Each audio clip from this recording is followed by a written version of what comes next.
മീനില്ലാതെ മീൻ കറി വെച്ചാലോ? അപ്പോൾ മീൻ കറി വയ്ക്കുന്നതിന് സാധാരണ മീൻ കറി വയ്ക്കുന്നതിലേക്ക് ആവശ്യമായ എല്ലാ ഇൻഗ്രീഡിയൻസ് ഇതിലേക്ക് ആവശ്യമാണ്.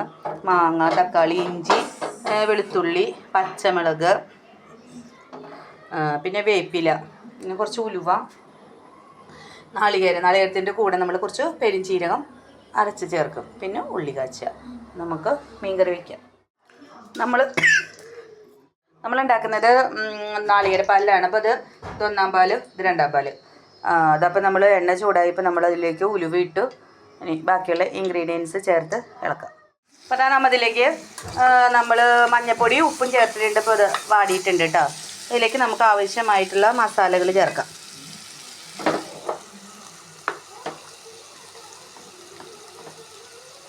ഒരു 1.5-2 ടീസ്പൂണ് മുളക് പൊടി, കുറച്ച് മല്ലിപ്പൊടി, പെരുംജീരകത്തിൻ്റെ പൊടി കഴിഞ്ഞു. ഇനി പെരുംജീരകം ഇല്ല, അതുകൊണ്ട് പെരുംജീരകം ഇഷ്ടമുണ്ടെങ്കിൽ ചേർത്താൽ മതി. പെരുംജീരകം ഉണ്ടായിരുന്നത് അമ്മ അത് മൊത്തം മസാലയിലേക്ക് ചേർത്തു. അല്ലെങ്കിൽ നമുക്കിതിൽ ചേർക്കായിരുന്നു. അപ്പോൾ നമ്മളത് നോമ്പ് ആയതുകൊണ്ട് മീൻ കറി പറ്റില്ലല്ലോ. അപ്പം നമ്മൾ ചെയ്യുന്നൊരു തട്ടിക്കൂട്ട് കറികൾ ഇങ്ങനെയൊക്കെയാണ്. അതാ നമ്മുടെ മിളക് മൂത്തു.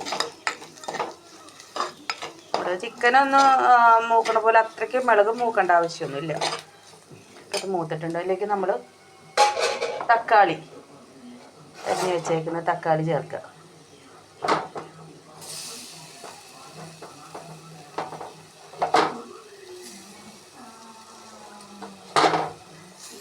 തക്കാളി അതിൽ കിടന്നൊന്ന് വഴണ്ട് വരട്ടെ. നമുക്ക്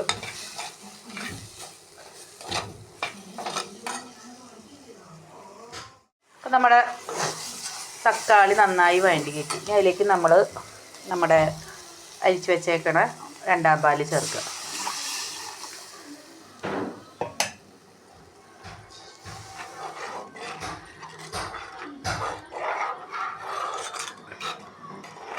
നമ്മൾ രണ്ടാം പാല് ചേർത്തു. നമ്മൾ അതിലേക്ക് ഒന്ന് തിളയ്ക്കുമ്പോൾ മാങ്ങയും കുടംപുളിയും ചേർക്കുക. അപ്പോൾ നമ്മുടെ മീൻകറി തിളച്ചു. മീൻകറി ഇല്ല കേട്ടോ, മീനില്ലാത്ത മീൻകറിയാണ്. രീതിയിലേക്കാണ് മീൻ വരുന്നത്. മീൻ അപ്പോൾ അത് ഓക്കെ. മാങ്ങ ഇട്ടു. അതുപോലെ നമ്മൾ ഒരു 2 ചെറിയ കഷ്ണം കുടംപുളി ഇവിടെ പോയി. കുടംപുളി 2 ചെറിയ കഷ്ണമായിട്ട് ഇട്ടേക്കണത്. കുടംപുളി 2 ചെറിയ കഷ്ണം കുടംപുളി ഇട്ടിട്ടുണ്ട്. ഇതിൽ കുടംപുളി ഓടി കളിക്കുകയാണല്ലോ. കുടംപുളി 2 ചെറിയ കഷ്ണം കുടംപുളി ഇടുക.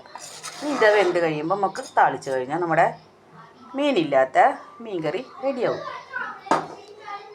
അപ്പോൾ അതാ നമ്മുടെ കറികൾ റെഡി ആയിട്ടുണ്ട്. അപ്പോൾ തൻപാൽ ഒഴിച്ചു, അതായത് ഒന്നാം പാൽ ഒഴിച്ചു. ഇനി നമുക്ക് താളിച്ചൊഴിച്ചാൽ നല്ല പുളിയായിട്ടുണ്ട്. നിങ്ങൾ എങ്ങനെയൊന്ന് ട്രൈ ചെയ്ത് നോക്കൂ കേട്ടോ.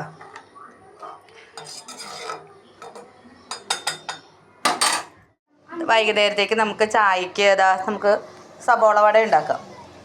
സബോള അരിഞ്ഞ് വെച്ചിട്ട് കുറച്ച് നേരമായി. അതിന് പിഴിഞ്ഞ് അതിൻ്റെ വെള്ളം കളയണം. എന്നിട്ട് വേണം നമുക്ക് ഇതിലേക്ക് ചേർക്കാനായിട്ട്. പിന്നെ ഇഞ്ചി, പച്ചമുളക്, വേപ്പില, ആവശ്യത്തിനുള്ള ഉപ്പ്. ഞാൻ അപ്പോൾ മൈദ എടുത്തിട്ടുണ്ട്. മൈദയിലേക്ക് കുറച്ച് ഈസ്റ്റ് ഇട്ടിട്ടുണ്ട്. അതും കൂടെ ചേർത്ത് ഉപ്പും ചേർത്ത് നന്നായി ഇളക്കുക. അതിന് ശേഷം നമുക്ക് ബാക്കിയുള്ള ഇൻഗ്രീഡിയൻസ് എടുത്ത് നന്നായി ഇളക്കി യോജിപ്പിക്കുക. അപ്പോൾ നമ്മുടെ വടക്കുള്ള ഇൻഗ്രീഡിയൻസ് എല്ലാം നമ്മൾ ചേർത്ത് റെഡിയാക്കിയിട്ടുണ്ട്. നമുക്ക് വട ഉണ്ടാക്കാം. വട ഉണ്ടാക്കാനായിട്ട് വിശന്ന് പറഞ്ഞിട്ട് 2 ആളുകൾ ഇരിക്കുന്നുണ്ട്.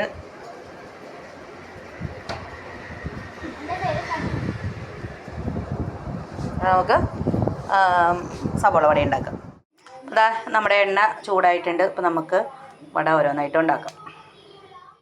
വട ഉണ്ടാക്കാനായിട്ട് നമ്മൾ എണ്ണയിലേക്ക് ഇട്ടു. ഇത് മൊരിഞ്ഞിട്ട് കോരിയെടുക്കാം.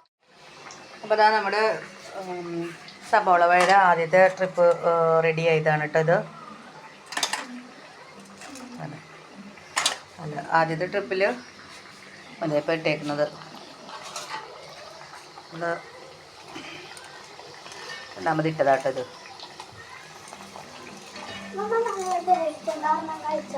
അത് കഴിച്ചു നോക്കിയേ. അടയ്ക്ക് അതിനടുക്ക് ഉണ്ടാക്കി തുടങ്ങി. അപ്പോഴത്തേക്കും കണ്ണൻകുട്ടി വന്ന് എടുത്ത്, കണ്ണൻകുട്ടിയും ലച്ചു ബേബിയും വന്ന് എടുത്ത് കഴിച്ചുകൊണ്ട് തുടങ്ങി. അപ്പോൾ ടേസ്റ്റ് ഉണ്ടെന്ന് പറഞ്ഞിട്ട് ഇനി പകുതിയാകുന്നോടം വരെ വന്ന് അച്ഛൻ വരുമ്പോഴത്തേക്കും അവരുടെ വയറ് ഫുള്ളാവും. അപ്പോൾ അതാ നമ്മളങ്ങനെ സബോള വട ഇതുപോലെ ഉണ്ടാക്കുക.